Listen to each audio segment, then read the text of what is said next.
ചികിത്സയിൽ കഴിയുന്ന ഫ്രാൻസിസ് മാർപ്പാപ്പയുടെ ആരോഗ്യനില വളരെ ഗുരുതരമായി തുടരുന്നുവെന്ന് വത്തിക്കാനിൽ വരുന്ന വാർത്തകളാണ്. മെഡിക്കൽ ബുള്ളറ്റിനും അങ്ങനെ തന്നെയാണ് പറയുന്നത്.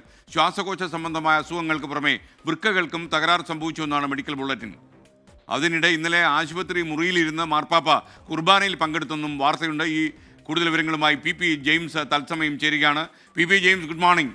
യഥാർത്ഥത്തിൽ ലോകം കണ്ട ഏറ്റവും പുരോഗമനവാദിയായ മാർപ്പാപ്പയാണ് അസുഖബാധിതനായി കിടക്കുന്നത്.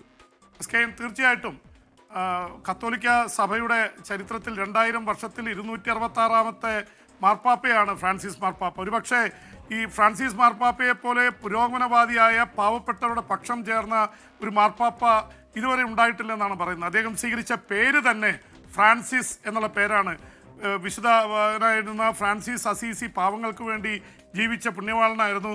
അതുകൊണ്ട് ഫ്രാൻസിസ് എന്ന പേര് സ്വീകരിക്കുന്ന ആദ്യത്തെ മാർപ്പാപ്പ എന്ന് മാത്രമല്ല, പാവപ്പെട്ടവരുടെ അഭയാർത്ഥികളുടെ പക്ഷം ചേരുകയും യൂറോപ്പിനും അമേരിക്കയ്ക്കും വെസ്റ്റേൺ വേൾഡിലെ സമ്പന്നതയ്ക്കുമെതിരെ ആഡംബരത്തിനെതിരെ നിലപാടെടുത്ത മാർപ്പാപ്പ. ആ മാർപ്പാപ്പയാണ് ഇപ്പോൾ വലിയ ഗുരുതരമായ അവസ്ഥയിൽ കഴിയുന്നത്.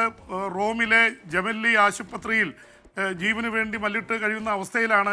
പക്ഷേ മാർപ്പാപ്പ കുർബാന കാണുന്നുണ്ട്, സംസാരിക്കുന്നുണ്ട്. പക്ഷേ അദ്ദേഹത്തിൻ്റെ യഥാർത്ഥത്തിലുള്ള സ്ഥിതി കൂടുതലായിട്ട് ഗുരുതരമായി തുടരുകയാണെന്നാണ് ഡോക്ടർമാർ പറയുന്നത്. പ്രത്യേകിച്ച് നേരത്തെ തന്നെ പറഞ്ഞിരുന്നു, ഈ റെസ്പിറേറ്ററി ഇതിൽ അല്ലെങ്കിൽ ശ്വാസകോശത്തിൽ ഉണ്ടായിട്ടുള്ള അണുബാധ രക്തത്തിലേക്ക് കലർന്നാൽ അപകടമാണെന്ന് നേരത്തെ പറയുമായിരുന്നു. 2 ദിവസം മുമ്പ് അത് രക്തത്തിലെത്തി.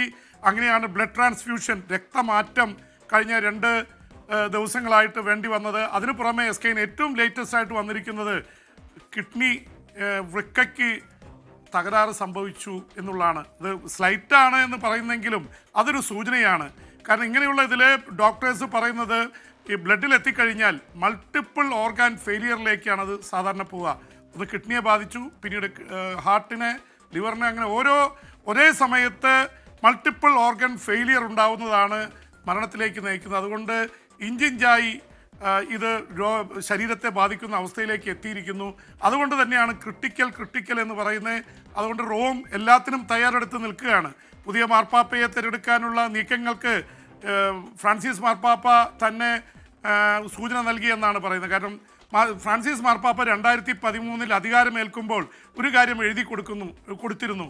ഏത് സമയവും എനിക്ക് എൻ്റെ കർത്തവ്യങ്ങൾ നിർവഹിക്കാൻ പറ്റാതെ വന്നാൽ ഈ കത്ത് എൻ്റെ രാജിയായി സ്വീകരിച്ചത് രാജി കത്തായി സ്വീകരിക്കണമെന്ന് പറഞ്ഞിരുന്നു. സാധാരണ മാർപ്പാപ്പമാർ രാജിവെക്കാറില്ല, മരണത്തോടെ പുതിയ മാർപ്പാപ്പയെ തിരഞ്ഞെടുക്കുകയാണ് പതിവ്. പക്ഷേ ഇതിനു മുമ്പുള്ള മാർപ്പാപ്പ ബെനഡിക്ട് 16 രാജിവെക്കുകയായിരുന്നു, അല്ലെങ്കിൽ സ്വയം ഒഴിയുകയായിരുന്നു. അങ്ങനെയാണ് 2013 ഫ്രാൻസിസ് മാർപ്പാപ്പ കോൺക്ലേവിലൂടെ, സിസ്റ്റൈൻ ചാപ്പലിലെ കോൺക്ലേവിലൂടെ തിരഞ്ഞെടുക്കപ്പെട്ടത്. ഫെബ്രുവരി 28 ആ മാർപ്പാപ്പ രാജിവെച്ചത്. മാർച്ച് 13, 2013 ഈ മാർപ്പാപ്പ അധികാരത്തിൽ വന്നത്. ഏതാണ്ട് 12 വർഷം തികയുന്നു. ഈ മാർച്ച് 13 12 വർഷം തികയും.